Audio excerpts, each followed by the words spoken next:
ព្រឹកឡើងខ្យល់បក់លើស្រែស្រូវបៃតងសំឡេងធម្មជាតិឮហើយចិត្តឲ្យស្រឡាញ់ជីវិតសាមញ្ញតែមានអារម្មណ៍ល្អស្រុកខ្ញុំសុខសាន្តមិនមានទីណាដូចភ្លេងលាន់ឡើងមនុស្សរាំជាមួយខ្ញុំយកninhយើងហ្វាន់មិនគិតអ្វីទេបន្ទាយមានใจរំឡើងភ្លេងបាយឡើងបេះដូងបុកសប្បាយយកនេះឲ្យដល់ព្រឹក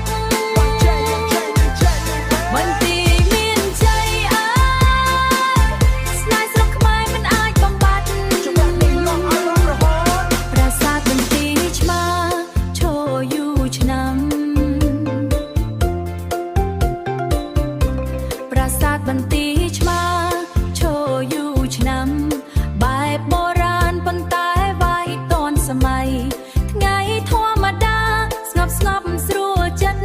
តែពេលរាត្រីคล้ายជាផារី Hey hey ដៃឡើងលើ Move your body តាមចង្វាក់ភ្លេង